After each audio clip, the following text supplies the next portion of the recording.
Jean-Marc se réveille chaque matin à 5 heures. Pas pour aller courir, pas pour méditer, simplement pour lire.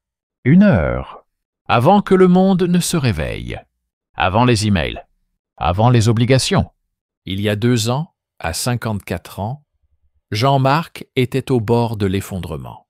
Directeur commercial dans une entreprise de distribution, marié depuis 28 ans, 2 enfants étudiants. Sur le papier, une vie réussie. Dans la réalité, un homme épuisé, déconnecté, qui avait oublié qui il était vraiment. « Je me souviens de ce matin de novembre 2022, » me confie Jean-Marc. « Je me suis réveillé et j'ai réalisé que je n'avais pas lu un seul livre depuis. Je ne sais pas, peut-être 15 ans. Et pourtant, jeune, j'étais un lecteur passionné. J'avais une bibliothèque remplie de classiques, de philosophie, de romans. Qu'est-ce qui s'était passé? Ce qui s'était passé, c'est la vie, la vraie vie, celle qui vous happe dans son tourbillon de responsabilités, de réunions, de factures à payer, d'enfants à élever. Pas d'excuses, juste la réalité de millions d'hommes de sa génération. Mais ce matin de novembre, quelque chose a changé. Jean-Marc a pris une décision qui semblait dérisoire. Lire 1 heure par jour, juste 1 heure, avant l'aube. Aujourd'hui, 730 heures de lecture plus tard, Jean-Marc n'est plus le même homme, et son histoire mérite d'être racontée, car elle pose une question essentielle. Et si la clé de notre renaissance se trouvait dans les gestes les plus simples? Pour comprendre la transformation de Jean-Marc, il faut d'abord comprendre d'où il vient. Né en 1970 dans une famille ouvrière de la région lyonnaise, Jean-Marc était ce qu'on appelle un bon élève. Pas brillant, mais appliqué. Son père, mécanicien, et sa mère, aide-soignante, avaient replacé tous leurs espoirs en lui. Il serait le premier de la famille à faire des études supérieures. Mon père me répétait toujours « Travaille bien à l'école et tu auras une bonne situation », se souvient Jean-Marc avec un sourire amer. Et c'est exactement ce que j'ai fait. J'ai obtenu mon diplôme de commerce. J'ai trouvé un bon poste. J'ai gravi les échelons. J'ai fait exactement ce qu'on attendait de moi. À 26 ans, il rencontre Sophie lors d'un séminaire d'entreprise. Mariage à 28 ans. Premier enfant à 30. Achat d'une maison dans la banlieue lyonnaise à 32 ans. Le schéma classique d'une vie bourgeoise française réussie. Les premières années étaient belles, admet-il. On construisait quelque chose ensemble, Sophie et moi. On avait des projets, des rêves. Je rentrais le soir et on parlait pendant des heures. Je jouais avec les enfants. On partait en vacances en Bretagne, chaque été.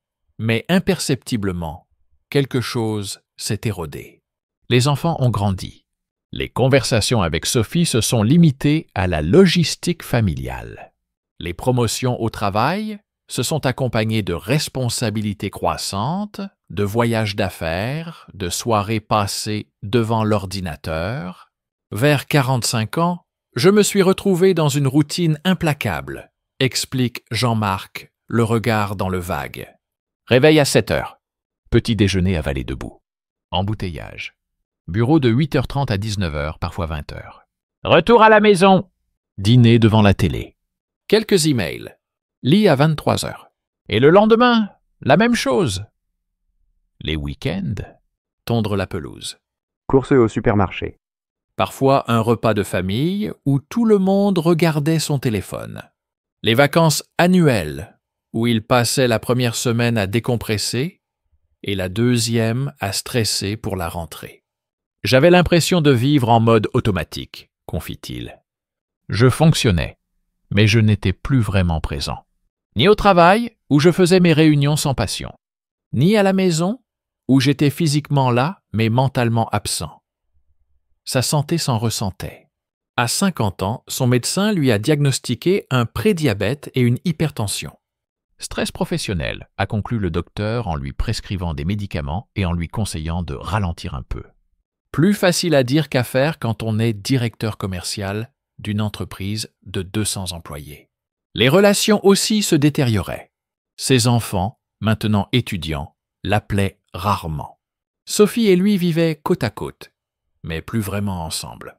Il y a eu ce dîner d'anniversaire de mariage, nos 25 ans, raconte Jean-Marc, la voix tremblante. Sophie avait réservé un restaurant, juste nous deux. Et pendant le repas, je me suis rendu compte qu'on n'avait plus rien à se dire.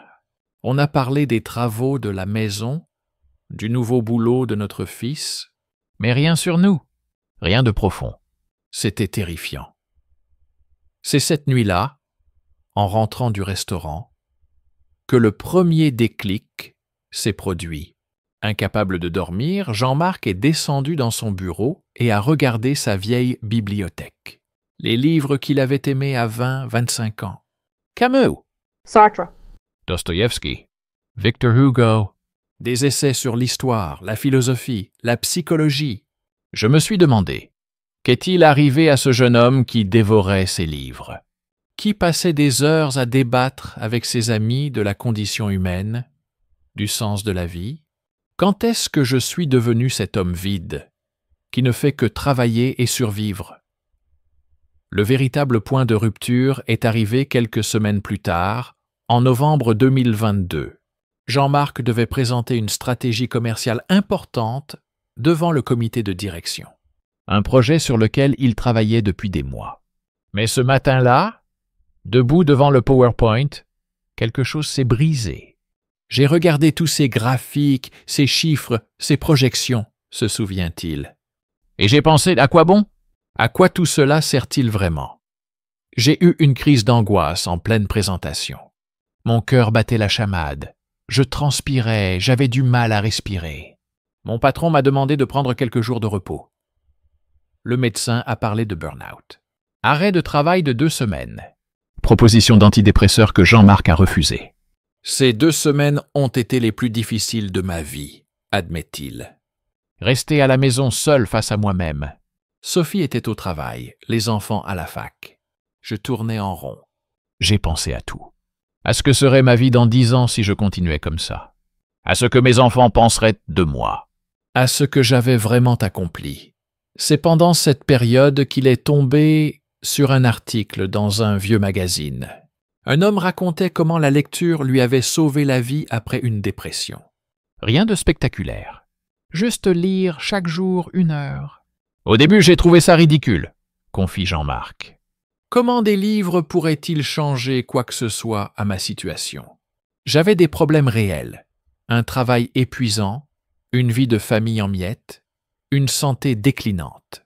Et la solution serait de lire.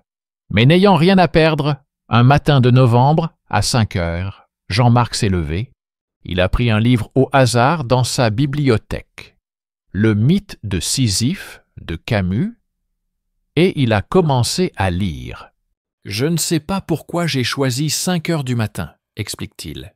Peut-être parce que c'était le seul moment où je pouvais être vraiment seul. Avant que le monde ne m'envahisse avec ses demandes, ses notifications, ses urgences. Les premiers jours ont été étranges. Je ne vais pas vous mentir, dit Jean-Marc avec un rire. Les premières semaines, c'était dur. Se lever à 5 heures quand on a l'habitude de dormir jusqu'à 7 heures, ce n'est pas naturel. J'étais fatigué, grognon. Sophie pensait que j'étais devenu fou. Mais il a tenu bon. Chaque matin, réveil à 5 heures. Café. Fauteuil près de la fenêtre. 1 heure de lecture. Pas de téléphone. Pas de télé. Juste lui et les mots. Les premiers livres étaient difficiles. Sa concentration avait fondu après des années passées à scroller sur son téléphone et à regarder des séries Netflix. Je me rendais compte que je lisais une page sans rien retenir, admet-il. Mon esprit vagabondait. Je pensais aux réunions du lendemain, à mes problèmes. Mais petit à petit, quelque chose a changé. Vers la 3e semaine, j'ai remarqué que ces heures matinales étaient devenues sacrées, raconte Jean-Marc. C'était mon temps, avant que le monde ne réclame mon attention, avant que je ne devienne Jean-Marc le directeur commercial, ou Jean-Marc le mari, ou Jean-Marc le père, j'étais juste moi. Il a commencé par les classiques qu'il avait aimés jeune.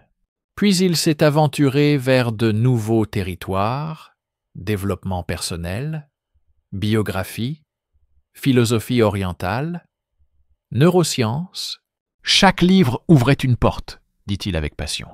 Je lisais Sapiens de Yuval Noah Harari, et je réfléchissais à ma place dans l'histoire humaine. Je découvrais Viktor Frankl et son livre Man's Search for Meaning, et je comprenais que même dans les situations les plus terribles, l'homme peut trouver un sens. Jean-Marc a commencé à prendre des notes, à souligner, à réfléchir. Je ne lisais pas pour consommer de l'information, explique-t-il. Je lisais pour comprendre, pour me comprendre. Chaque livre était un miroir. Les effets ont commencé à se manifester dans d'autres aspects de sa vie. Au travail, il est revenu après son arrêt avec une nouvelle perspective. Je me suis rendu compte que je n'avais pas besoin de répondre à chaque email instantanément, dit-il. Que toutes ces urgences n'étaient pas vraiment urgentes. J'ai commencé à établir des limites, à dire non, à déléguer. Avec Sophie, les choses ont commencé à changer aussi. Un soir, j'ai commencé à lui parler d'un livre que je lisais. Pas de manière académique, mais vraiment partager ce que ça m'avait fait ressentir. Et elle a écouté. Pour la première fois depuis longtemps, on a eu une vraie conversation. Elle m'a dit plus tard qu'elle voyait quelque chose de différent dans mes yeux. Confie Jean-Marc, ému. Que j'avais l'air plus présent, plus vivant. Les enfants aussi ont remarqué. Son fils l'a appelé un dimanche, ce qui était rare. Papa, maman dit que tu lis beaucoup maintenant. De quoi tu lis? Cette conversation a duré 2 heures. La plus longue qu'ils avaient eue depuis des années. Mais le véritable tournant est arrivé au bout de 3 mois. J'étais en train de lire L'art de la guerre de Sun Tzu, raconte Jean-Marc. Et il y avait cette phrase. Connais ton ennemi et connais-toi toi-même, et tu pourras livrer sans bataille, sans essuyer une seule défaite. Et j'ai réalisé que mon ennemi, ce n'était pas mon travail, ou les circonstances, ou ma famille. Mon ennemi, c'était moi, ou plutôt ce que j'étais devenu, un homme qui avait cessé de grandir, de s'interroger, d'évoluer. Les mois ont passé, l'hiver, le printemps, l'été, l'automne suivant, 730 heures de lecture. Plus de 70 livres. Mais les chiffres ne racontent pas toute l'histoire. La lecture n'était que le catalyseur, explique Jean-Marc. C'était comme si chaque livre enclenchait une réaction en chaîne dans ma vie. Après avoir lu Pourquoi nous dormons de Matthew Walker, il a changé ses habitudes de sommeil. Coucher à 21h30, lever à 5h. Terminer les écrans avant le coucher. Mes problèmes de santé se sont améliorés, dit-il avec étonnement. Mon médecin a été surpris de voir que ma tension était revenue à la normale. Mon prédiabète s'est stabilisé. Je n'avais rien fait de drastique, juste dormir mieux et stresser moins. Après avoir lu Deep Work de Cal Newport, il a restructuré ses journées de travail. Bloc de concentration profonde le matin. Réunion l'après-midi? Déconnexion totale après 18 heures. J'ai réalisé que je n'étais pas inefficace parce que je ne travaillais pas assez, dit-il. J'étais inefficace parce que je ne travaillais pas intelligemment. Je réagissais constamment au lieu d'agir proactivement. Sa productivité a explosé. Paradoxalement, en travaillant moins d'heures, mais de manière plus focalisée, il accomplissait davantage. Son patron l'a félicité pour les résultats de son département. Mais cette fois, Jean-Marc n'a pas ressenti de fierté vide. J'ai remercié mon équipe, dit-il, parce que j'avais enfin compris que le leadership, ce n'est pas tout contrôler. C'est faire confiance et responsabiliser. Mais les changements les plus profonds étaient intérieurs. J'ai lu Man's Search for Meaning de Viktor Frankl au mois de mars, raconte Jean-Marc. Ce livre m'a bouleversé. Cet homme qui avait survécu au camp de concentration nazi et qui écrivait sur le sens de la vie, sur comment l'homme peut trouver une raison de vivre même dans l'enfer. J'ai passé plusieurs jours à méditer sur une phrase. Entre le stimulus et la réponse, il y a un espace. Dans cet espace se trouve notre pouvoir de choisir notre réponse. Dans notre réponse réside notre croissance et notre liberté. Jean-Marc a commencé à appliquer cette philosophie dans sa vie quotidienne. Quand quelque chose me contrariait, un email désagréable, un conflit au travail, une remarque de Sophie, je prenais une pause. Je respirais. Je choisissais ma réponse au lieu de réagir impulsivement. Les effets sur sa relation de couple ont été remarquables. Sophie et moi, on était devenus 2 colocataires qui géraient une maison, dit-il franchement. Mais après ces mois de lecture et de changement intérieur, j'ai commencé à vraiment la voir à nouveau. Pas comme la mère de mes enfants ou la femme qui me rappelait les tâches ménagères, mais comme une personne à part entière, avec ses rêves, ses peurs, sa propre quête de sens. Il a lu Les 5 langages de l'amour de Gary Chapman. J'ai découvert que le langage d'amour de Sophie était les actes de service, alors que le mien était les paroles valorisantes, explique-t-il.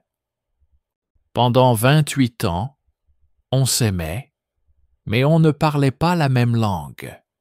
J'attendais qu'elle me dise qu'elle était fière de moi, et elle attendait que je l'aide davantage dans le quotidien. Armé de cette compréhension, Jean-Marc a changé son approche. J'ai commencé à faire la vaisselle sans qu'elle demande, à préparer le petit déjeuner, à prendre en charge des tâches. Et je voyais son regard changer.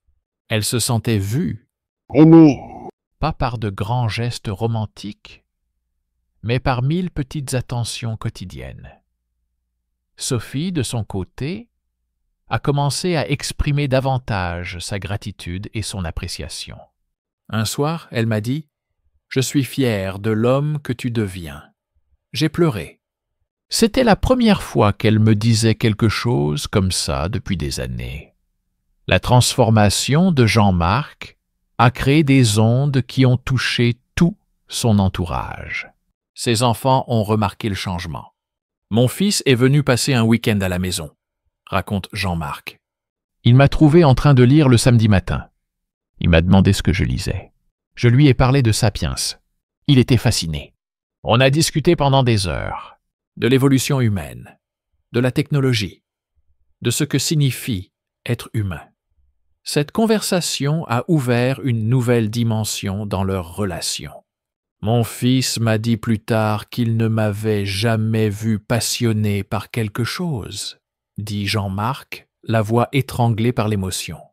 Il pensait que j'étais juste un type qui travaillait. Mais là, il voyait quelqu'un qui cherchait, qui questionnait, qui grandissait. Ça l'a inspiré. Sa fille, étudiante en psychologie, a été encore plus touchée. Elle m'a emprunté plusieurs de mes livres, dit Jean-Marc avec fierté. On a créé notre petit club de lecture à 2. On s'appelle toutes les semaines pour discuter de ce qu'on a lu. C'est devenu notre rituel. Au travail aussi, l'effet domino a opéré. Mes collègues ont commencé à me demander ce qui avait changé, raconte Jean-Marc. J'étais plus calme, plus posé, plus efficace. L'un d'eux m'a directement demandé mon secret. Je lui ai parlé de ma routine matinale. Il a ri au début, mais quelques semaines plus tard, il m'a dit qu'il avait essayé et que ça changeait sa vie aussi. Jean-Marc a commencé à offrir des livres à ses collaborateurs. Pas de manière prêcheuse, précise-t-il. Mais quand je voyais quelqu'un aux prises avec un problème spécifique, gestion du stress, leadership, relations, je lui suggérais un livre qui m'avait aidé. Plusieurs membres de son équipe ont rejoint ce qu'ils ont appelé, en plaisantant, le club des 5 heures du matin. On ne se réunit pas physiquement, explique Jean-Marc avec un sourire. Mais on partage nos lectures, nos réflexions. C'est devenu une communauté informelle d'hommes et de femmes qui cherchent à vivre plus consciemment. Mais peut-être le changement le plus surprenant est venu de son père. « Mon père a 68 ans, dit Jean-Marc. C'est un homme de la vieille école. Il ne lit pas. Il regarde la télé et bricole dans son garage.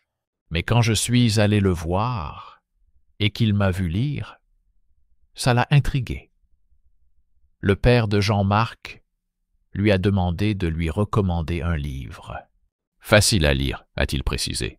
Jean-Marc lui a donné Le vieil homme et la mer de Hemingway. Mon père l'a lu en 2 jours, raconte Jean-Marc, visiblement ému. Il m'a appelé pour me dire que c'était la première fois qu'il terminait un livre depuis l'école. Il voulait en lire d'autres. À 78 ans, mon père redécouvre la lecture. C'est incroyable. Cette expérience avec son père a profondément touché Jean-Marc. Ça m'a montré qu'il n'est vraiment jamais trop tard. Si mon père peut changer à 78 ans, alors personne n'a d'excuse. L'âge n'est qu'un chiffre. Ce qui compte, c'est la volonté de grandir, d'évoluer, de rester curieux. Nous sommes maintenant en novembre 2024. 2 ans exactement depuis ce premier matin à 5 heures. Jean-Marc a lu plus de 140 livres. Mais quand je lui demande ce qui a vraiment changé, il ne parle pas de nombre. « Ce qui a changé, c'est moi, dit-il simplement. J'ai compris que je n'étais pas condamné à être l'homme que j'étais devenu. Que même à 54, 55, 56 ans, je pouvais encore évoluer, changer, grandir. » Il réfléchit un moment avant de continuer. Dans notre société, on a cette idée que la vie se joue en 2 temps. La jeunesse où on apprend et évolue, et l'âge adulte où on applique et répète. Mais c'est faux. Fondamentalement faux. La vie est un apprentissage continu jusqu'au dernier jour. Jean-Marc partage les leçons qu'il a apprises. Première leçon. La simplicité est puissante. On cherche toujours des solutions compliquées à nos problèmes, des méthodes révolutionnaires, des transformations spectaculaires. Mais parfois, la réponse la plus puissante est ridiculement simple. Lire 1 heure par jour, c'est tout. Pas de technique secrète, pas d'équipement coûteux. Juste vous, un livre et du temps. Deuxième leçon, la constance bat l'intensité. J'aurais pu lire 5 heures un samedi et me dire que c'était suffisant pour la semaine. Mais non, c'est la répétition quotidienne qui crée la transformation.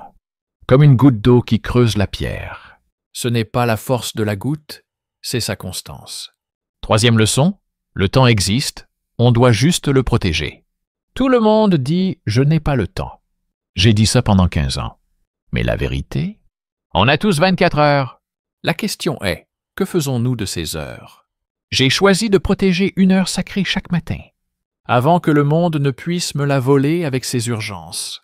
Quatrième leçon, lire, c'est dialoguer avec les plus grandes pensées de l'humanité. Quand je lisais Marcus Aurelius à 5 heures du matin, j'avais un empereur romain comme mentor.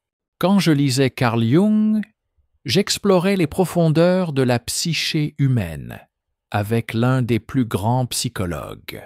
J'ai eu accès aux esprits les plus brillants de l'histoire. Quel privilège incroyable! Cinquième leçon, le changement intérieur crée le changement extérieur. Je n'ai pas changé ma vie en changeant mon travail, ma maison ou mes circonstances.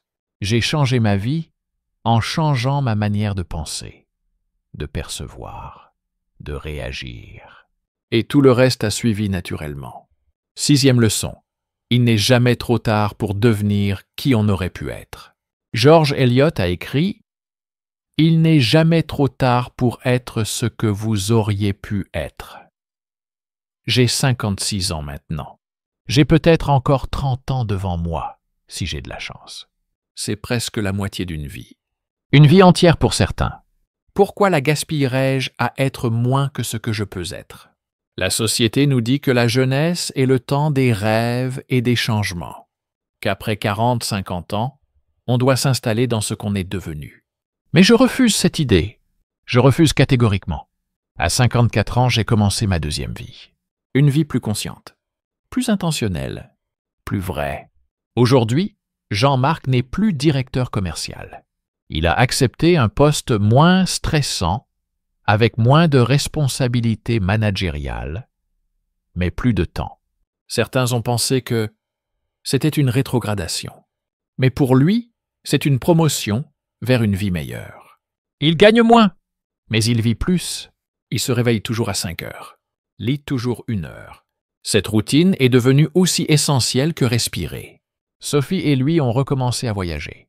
Pas des vacances où on fuit quelque chose, mais des voyages où on va vers quelque chose. Ils ont visité les librairies historiques de Paris, les monastères du Mont Athos en Grèce, les bibliothèques anciennes d'Oxford. Ses enfants viennent le voir plus souvent. « Ils me disent qu'ils aiment passer du temps avec moi maintenant, » dit Jean-Marc. « Parce que je suis intéressant. Parce qu'on a des conversations qui ont du sens. Parce que je suis vraiment présent. » Il a même commencé à écrire. Rien de prétentieux. Juste ses réflexions. Ce que la lecture lui enseigne. Ce que la vie lui enseigne. Peut-être qu'un jour, ça deviendra un livre, ou peut-être pas. Peu importe. Il écrit pour lui, pour organiser ses pensées, pour laisser une trace. En nous quittant, Jean-Marc me laisse avec ces mots. Si vous êtes un homme de 40, 50, 60 ans, et que vous vous sentez coincé, épuisé, perdu, sachez que vous n'êtes pas seul. Des millions d'hommes ressentent la même chose. Mais sachez aussi que vous n'êtes pas condamné à rester ainsi. Trouvez votre règle simple. Pour moi, c'était lire. Pour vous, ce sera peut-être autre chose. Marcher. Écrire. Méditer. Créer. Peu importe. Trouvez cette chose qui vous reconnecte à qui vous êtes vraiment. Et faites-la. Chaque jour. Sans exception. Parce qu'à 54 ans, j'ai découvert quelque chose de fondamental. La vie ne commence pas à 20 ans et ne finit pas à 50. La vie est là maintenant, à chaque instant. Et il n'est jamais trop tard pour la vivre pleinement.